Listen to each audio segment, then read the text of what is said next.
Hello all, welcome to the AI driven perception learning and mapping for drones course. This is the tutorial 6 for math for AI. In this tutorial, our goal is mainly to check the least square error and a brief introduction to unconstrained optimization. The least square error is something that we saw in the last tutorial where we were going over the curve fitting example, and essentially what we tried to do in that particular tutorial is numerically we were plotting the values of error, and based on those values of error numerically we were able to see that if we use some sort of learning algorithm or even iteratively can we get to a value of A and B, and hence we saw that it converges to a point of A and B and we had some values. Now let's look at how we can derive the optimal solution, or how do we derive it for the least square error part, and then we will do a very quick introduction to unconstrained optimization where we will just review the steepest descent and how Newton method can be used for optimization. However, specifically to the Newton method, that is not in the scope of this particular course. However, we just want to get used to the notation of different mathematical operators, which is either the partial derivatives or getting used to the Hessian matrix that we would see. Okay, so let's start with a linear regression problem and let's try to denote the error, and once we do that then let's try to get the optimal values of A and B. So similar to the example we saw last time, we have yi cap, which is a xi plus b.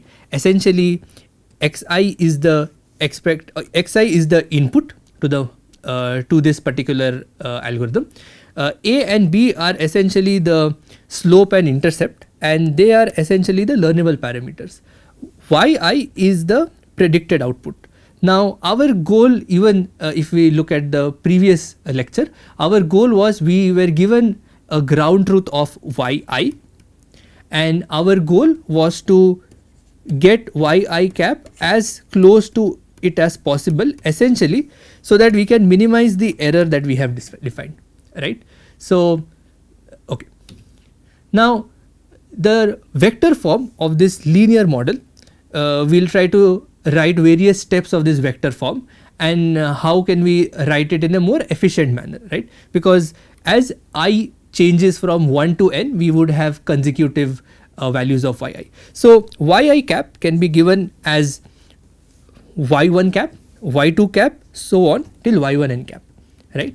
Now essentially if we just use the equation and put the values of y1 cap, y2 cap and so on, we can get this equation, which is the capital Y cap is ax1 plus b, ax2 plus b, so on till axn plus b, right?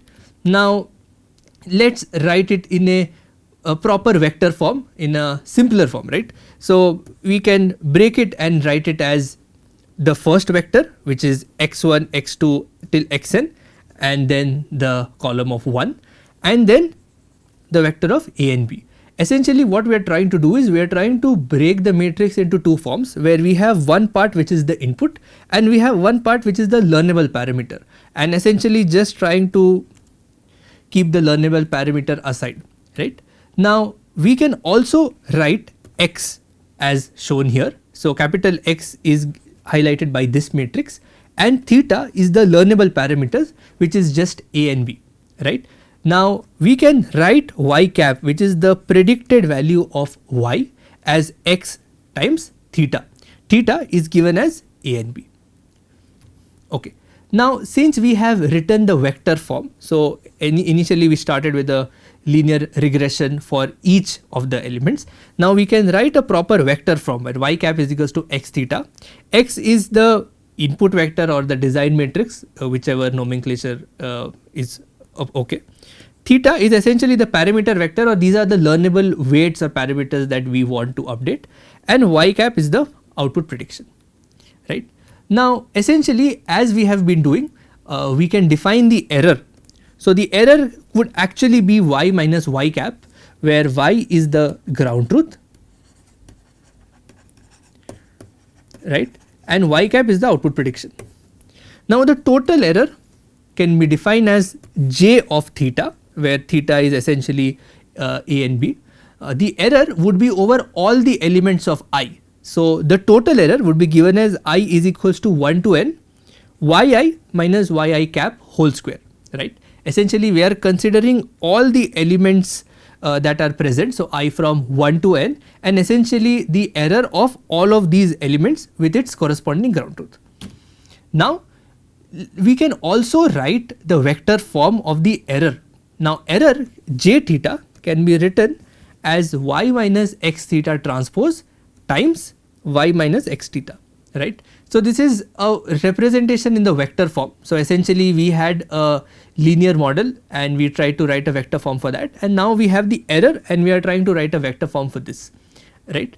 Now it is just it becomes easier for us to for as a notation rather than writing it for the n values, right. Now let's expand this particular error. When we expand this, j theta is given as y minus x theta transpose times y minus x theta. Now if we take transpose inside, essentially y transpose is okay, but x theta transpose would become theta transpose x transpose, right. If we use this logic and or use this operation and then expand, right, then we would get this particular value of j theta. So essentially j theta becomes y transpose times y minus y transpose times x theta minus theta transpose x transpose y plus theta transpose x transpose into x theta. Now let's try to check one particular thing. If we write j theta, now in j theta in this equation, the terms in the middle are actually scalar terms. So both of them essentially have the same value since both of them are scalar terms. And one thing which I would recommend is we can actually, or you could do it as a exercise, just write the matrix form of x, y and theta and just try to compute the value of y transpose x theta or theta transpose x transpose y, and essentially the dimension should be 1 cross 1 essentially since it is a scalar quantity. Hence j theta can be written as y transpose y minus 2 theta transpose x transpose y plus theta transpose x transpose x theta, right. Now this is the final vector form that we get after the simplification, right. Now essentially we now need to take a derivative of this error with respect to the learnable parameters. This is something that we have been doing a lot since single neuron perceptron till now.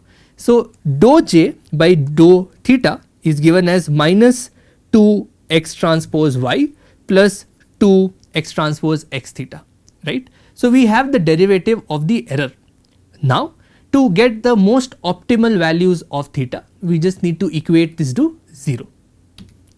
So since we are minimizing the error, we want to equate this particular term to 0. Once we do that, we get this particular form for the equation, which is x transpose x theta is equals to x transpose y, right. Now since we want to calculate the value of theta, let's do a left multiplication with the inverse of x transpose x, right. Since this is a matrix form, right and left multiplication are actually very important. Hence we are performing a left multiplication with the inverse of x transpose x. After multiplying, we get the above equation, which is x transpose x inverse times x transpose x theta is equals to x transpose x inverse into x transpose y. Essentially this term is an identity function. Since this term is an identity function, we get the value of theta. The value of theta can now be called as the least square solution. So theta essentially is x transpose x inverse times x transpose y. This is essentially the same thing that we saw even in the tutorial last time. However, we just mentioned the values of a and b and then we tried to numerically get the values of a and b. However, now we can also solve it using the least square error solution, right. So essential steps for this are, first we will write it in a vector form because writing it in a vector form makes it easier for us. Second is, once we have written the vector form, essentially follow the same steps, which is calculate the error, and once we have the error, equate the error or the derivative of error equal to 0. Once we do that, we will get the optimal value theta star. Essentially the goal for even this model or even the perceptron model remains the same. We want to get the minimum value of the error, which is j theta, right. This would essentially give us theta star. So any learning algorithm, the objective of the algorithm essentially remains the same. Whatever is the learning algorithm, get the input x, get the output corresponding ground truth y, get a predicted value y cap, and once we have predicted value y cap, which could be in any form, it could be either in the linear form that we saw, or it could be using a simple single neuron, or it could be a very deep network, right. In any of the case, we want to get the best predicted value y, and to get the best predicted value, essentially use a learning algorithm. In our case, it's always been gradient descent. Get the learning algorithm y, and then try to get the most optimal parameters. So essentially the algorithm to get theta star remains the same. However, the model changes, so the output prediction changes, right. Now so we are comfortable more with the least square error derivation and its solution. Now let's also go over the unconstrained optimization quickly, right. Again, just to summarize, this is a quick introduction, and it's not that we are formally defining it and introducing, since it does have concepts which are not in scope. However, it does require you to have certain understanding of how or what are the terms that are used, right. So let's quickly go over the unconstrained optimization part. Let's first define the cost function. Now cost function is essentially defined as EW. Now this is separate to the example that we saw earlier. Again, the error there was j theta. It essentially symbolizes the same thing. However, let's change the notation, so please be careful. The cost function is now EW, where E is the error and W are the learnable weights or learnable parameters, right. Now the cost function is continuously differentiable to an unknown weight vector E, right. Now essentially the error EW maps all the elements to a real number, and this is something which we have observed, but let us just define this clearly. When even for examples where we were trying to plot with different weights, so we had W1, W2 and we had an error, right.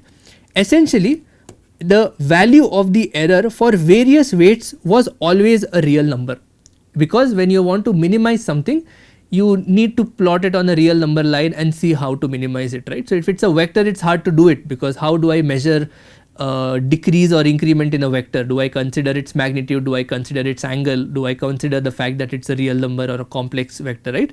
So we don't it's not recommended to have error function as a function, right? It should be a scalar number. So the function maps whatever is the value of the output prediction or whatever is the impact of W into a real number. Now the goal for us is to find the optimal W star that satisfies the above constraint, which is error W star should be less than error of W at any instant. So W could be any error. However, if we get W star, it should essentially be lower than all the other Ws, right?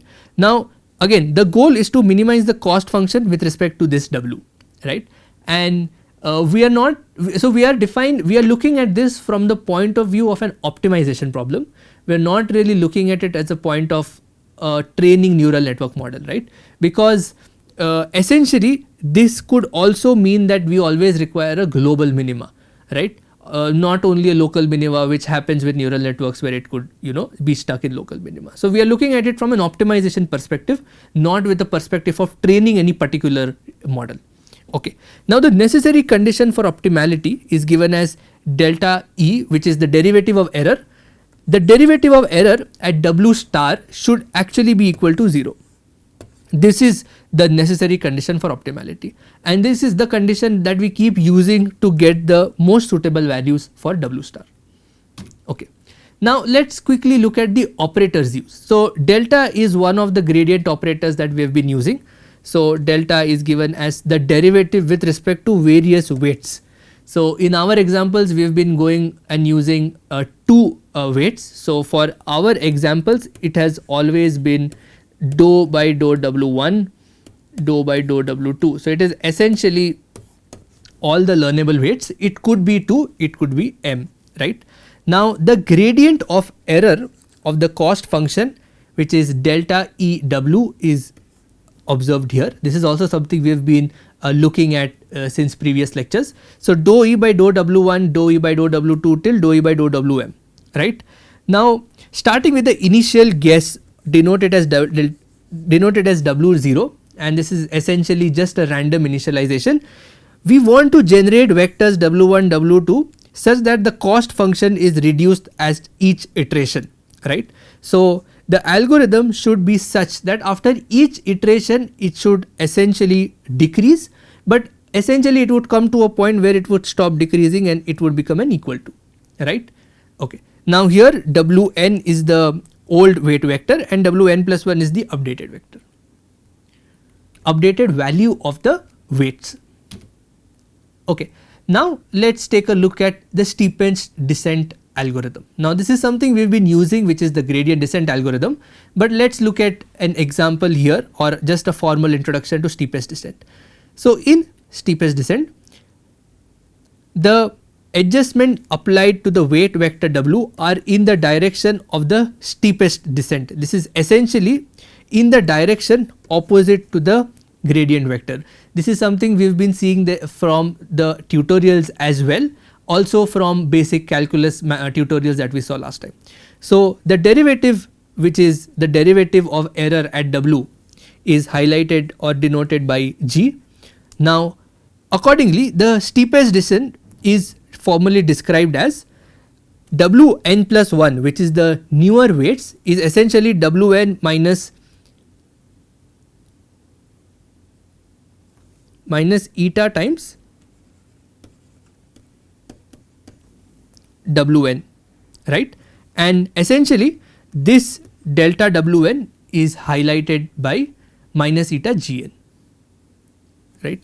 So I will remove this. So just take care of this equation. So essentially the change in weights delta W is essentially Wn plus 1 minus Wn, and essentially this is highlighted by minus eta times G of n, which is minus eta times the derivative, right. Now eta is called the step size and Gn is essentially the gradient. Okay. Now what we can do is, let's try to use the Taylor series and expand the error around Wn. So the error around Wn plus 1 is almost equal to the error at Wn plus G transpose times delta Wn, right. Now essentially what we want to do is, we want to show that for a positive learning rate the cost function is decreased as the algorithm progresses from one iteration onwards. So is there a proof or is there an intuition to why would the error always keep decreasing as long as the learning rate is positive? Now the method steepest descent converges to an optimal solution W star slowly. Now let's write the error as the error at Wn plus 1 is almost equal to error as Wn minus eta times G transpose into G. So essentially the value of delta W is substituted here, right. So this essentially we can highlight this as eta G transpose n times Gn, right. And essentially what this would do is, the error at the weight n plus 1th iteration, which is error of Wn plus 1, is equal to error of Wn minus eta times norm of Gn square. Now essentially if you see, this term which is being subtracted is a positive number as long as the learning rate is positive, and hence the overall update to the error at Wn plus 1 would always be decreasing as the algorithm progresses further, right. So this is the basic intuition of using steepest descent, which is it kind of guarantees us that the error will keep reducing as the algorithm progresses from one iteration to another. Okay. Now this is something that we have also seen, which is the steepest descent in a 2D space. So essentially, let's take the coordinates w1, w2 and plot its error. Now this is something we have seen in the tutorial, and this is also something we have seen in the lecture, which is that when the learning rate is small, the transient update is essentially slow but smooth, which we can see here. And if the learning rate eta is large, then we can see that it has an oscillatory movement, right? Okay. Now lastly, let's go over a quick recap of or a basic introduction to Newton's method. However, this is essentially not in scope. This is just to introduce you to the concept of Hessian, right? Now to minimize the quadratic approximation of the error around the current point, we can actually use the Taylor series, but in the last derivation or in the last time we tried to use the derivative of the first order. Let's try to focus on the second order derivative, right? So we can have the error, which is the change in error at Wn is equals to error of weight at Wn plus 1 minus error of weight at W at the nth iteration, right? Now using the Taylor series, we can essentially write the change in error as the gradient into delta Wn plus 1 by 2 delta W transpose times the Hessian matrix times delta Wn, right? So when we are using the Taylor series, essentially this is what we get. Now as before, Gn was a m by 1 gradient vector, which tried to highlight the cost function's derivative. The matrix Hn is essentially an m cross n Hessian of the error, which is evaluated at the particular weight at the nth iteration, right? Now we define Hessian matrix as the double derivative of this error, and we define it in this particular matrix, right? So Hessian, the first element would essentially be the double derivative of error with respect to W1 weight, and essentially so on, but the second value, which it would be the derivative of error, the dou square E upon dou W1 dou W2 and so on, right? So essentially all the diagonal elements would be a straight away double derivative, which is dou square of error divided by dou W1 square, then we would have dou square error by dou W2 square and so on, right? However, all the elements of this matrix which are not on the diagonal would follow this particular structure, right? Now this requires the error to be continuously derivative with respect to the elements of W. However, it requires it to be twice derivative, right? So this is one additional constraint if in case we are working with a Newton method. Now this is the gradient update of the Newton method, which is essentially after differentiating the previous equation with respect to delta W, we would get g of n plus the Hessian of n times the delta W is 0, and solving for delta W, essentially we would get the value of delta Wn as minus Hessian inverse of n times g of n, right? And delta Wn plus 1 would essentially be W of n minus the inverse of Hessian at n times Gn. Now again, these updates are not really very relevant for us since they are not in scope, but we do understand the influence of Hessian, and some of the constraints for the Hessian are generally when we are using Newton's method for approximation, we know that the model converges in a better manner and does not exhibit a zigzag motion. However, it does assume that the h of n, which is the Hessian, has to be a positive definite matrix for n, and in case it is not, then there are certain modifications required to use Newton's method. Okay.